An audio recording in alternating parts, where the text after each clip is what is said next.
नमस्ते दोस्तों, आइए जानते हैं काकभुशुंडी के बारे में। जब माता पार्वती और भगवान शंकर एक स्थान पर बैठे हुए थे, तब माता पार्वती को इच्छा हुई कोई दिव्य कथा सुनने की। तब उन्होंने कहा, हे प्रभु, मुझे कोई ऐसी कथा सुनाइए जिससे मन प्रसन्न हो जाए। तब भगवान शंकर ने उन्हें राम जी की कथा सुनाई, जिसे अध्यात्म रामायण भी कहते हैं। उस कथा को एक कौवे ने भी सुन लिया। उनका पुनर्जन्म काकभुशुंडी के रूप में हुआ।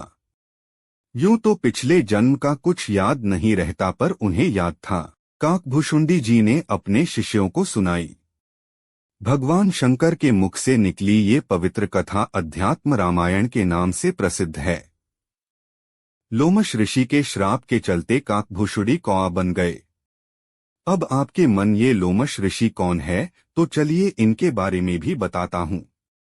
लोमश ऋषि परम तपस्वी और विद्वान थे। वेदों और पुराणों में उन्हें अमर माना जाता है।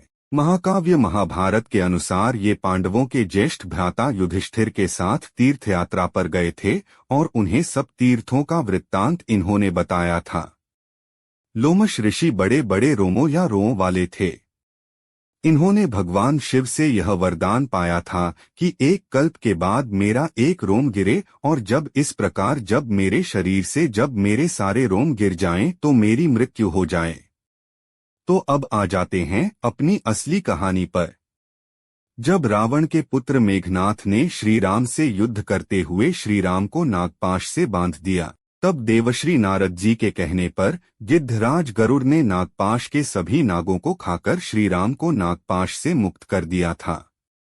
भगवान राम के इस तरह नागपाश में बंध जाने के कारण गरुड़ जी को संदेह हो गया, क्या ये सचमुच ही भगवान है।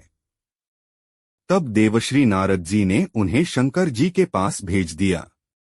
शंकर जी ने भी काकभुशुंडी जी के पास भेज दिया, और अंत में काकभुशुंडी जी ने श्री राम की कथा सुनाकर गरुड़ के संदेह को दूर किया।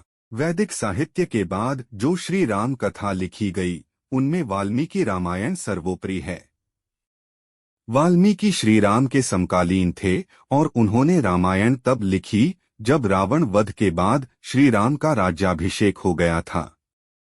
एक दिन वे वन में ऋषि भारद्वाज के साथ घूम रहे थे और उन्होंने एक बाघ द्वारा एक क्रौंच पक्षी को मारे जाने की घटना देखी, और तब उनके मन में एक श्लोक फूट पड़ा। बस यहीं से इस कथा को लिखने की प्रेरणा मिली। यह इसी युग की कथा है और यही प्रमाणित है। वाल्मीकि जी ने श्री राम से संबंधित घटनाक्रम को अपने जीवन में देखा या सुना था, इसलिए उनकी रामायण सत्य के काफी निकट है। लेकिन उनके रामायण में सिर्फ 6 ही कांड थे।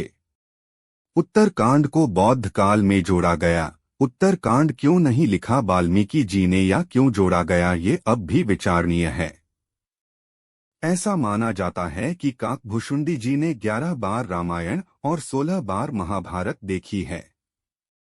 उम्मीद है कि ये वीडियो आपको पसंद आई होगी। इसी टाइप के कंटेंट पाने के लिए हमें सब्सक्राइब कर लें और बेल आइकन भी दबा लें। तो मिलते हैं अगले वीडियो में, तब तक के लिए टेक केयर।